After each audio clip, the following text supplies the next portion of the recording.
So the question is, may pressure ka bang nararamdaman na dapat matapatan o mahigitan pa ang naging tagumpay ng The Iron Heart? There's always pressure. And if you want to succeed in this industry, you have to shine with that pressure. Diba? Pressure is always part of it. But there's a saying na you're only as good as your last project. But this time around, I'm very thankful that I'm surrounded by a great group of artists, a great group of creatives. And I think we're going to push the boundaries again with this one. We're going to elevate the action once again with this one. And this time around, unsung kami. You know, hindi lang ako may pressure. Medyo napapasa ko sa kanila yung pressure. Diba? So, nadi-dissipate yung pressure, which is actually a better feeling. We're working as a team and, you know, the pressure is as a team. But we enjoy that pressure and, you know, we have no choice but to shine with that pressure. Speaking of pressure, Richard, this one goes out to Daniel. Daniel Padilla. As someone who comes from a family of action stars, kumusta ang pressure that you're fully embracing action? And that is from Natalie Tumao, the former Philippine star.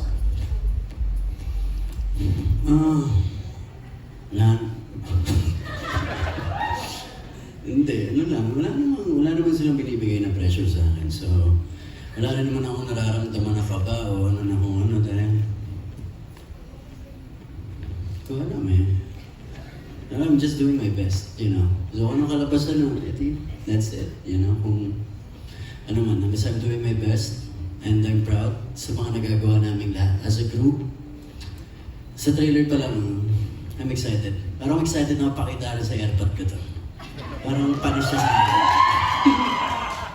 I like that answer. You know, it's a good answer because, like, you know what? In something like this, you got to focus on yourself. You don't worry about anyone else.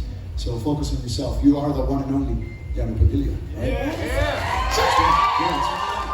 Iba-iba naman ang timpla namin, ano. I mean, magaling si Tito Robby, mahusay. Siyempre, di ba? Ang tatay ko nandun din, ang mga tito ko, pero iba-iba rin kami ng timpla. Tingnan natin kung ano naman ang may offer ko.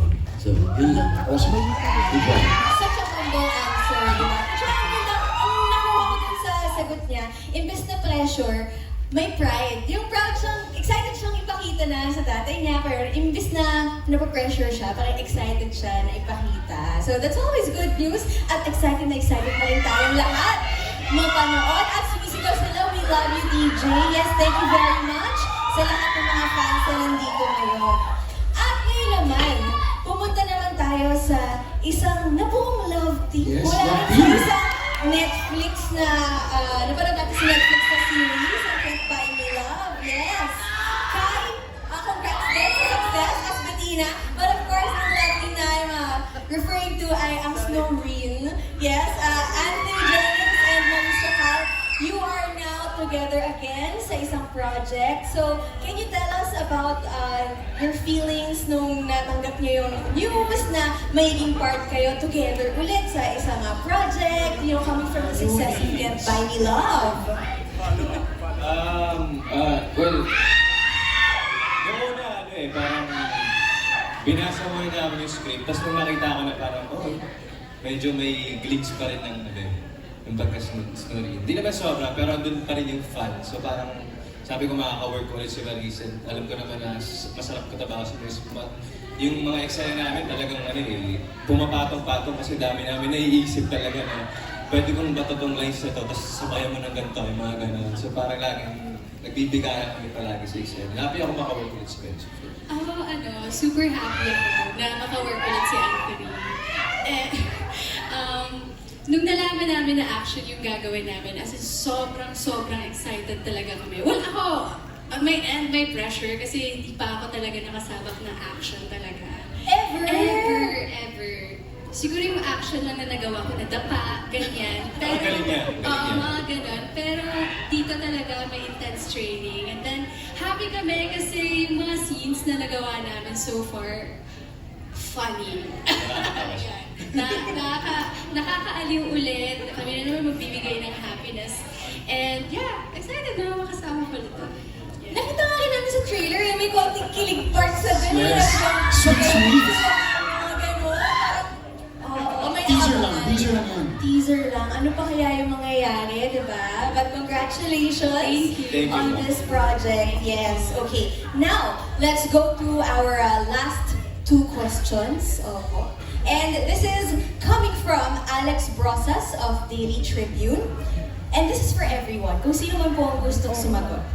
What is exceptional about the show na nagpa-accept sa inyo or to make you accepted? And also, medyo connected na rin doon, idikit na natin from Jimpy Alarcon of the Rewind channel. Out of all the projects that you've done in the past, what makes Incognito different?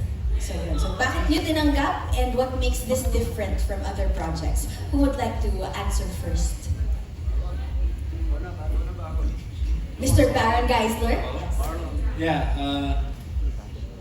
for me it's very new to me to really open my heart sa cast, sa crew. Everybody na mula sa writer, director, then because of this show, mas maiyak ba? Mas nakakuha ko, yung mga kasama ko, hinihilan nila ako pataas eh, paakyat. And they're really, like kay Direct Lester, the entire team no, ng Star Creatives, nung miniting nila over this show, they said, Baron, you know, we just want to help you straighten out your life, and we're here to support you. Tapos bonus pa yung nagtutulungan kami, may relationship talaga kami sa isa't isa. Like nung I flew to Japan to shoot a movie, message sa akin si DJ na, oh pare, ilipad ka, huwag ka magalan dyan. Ha? That really meant a lot to me, di ba? So nakita ko na sobrang laki rin ng changes ni DJ, mature na rin siya. And then si Kuya Ian naman is my mentor, big brother, na kapag may mga questions ako about life, napaka-deep ni Kuya Ian. Kasi sa age, di ba, wisdom eh. Puno na wisdom. Peace bro, pareho tayong, dito, medyo may edad. Tapos, yun lang. For me, I just want to continue doing my best, giving my all, to be a dependable actor, and to just open my heart sa hindi lang sa show na to eh. Kasi nadadala ko yung good attitude, manners, behavior sa iba pang mga nakakasama mong production. So I really am grateful sa Star Creatives, ABS-CBN, and Direct Lester, everyone. I love you guys, sa buong cast. I love you guys.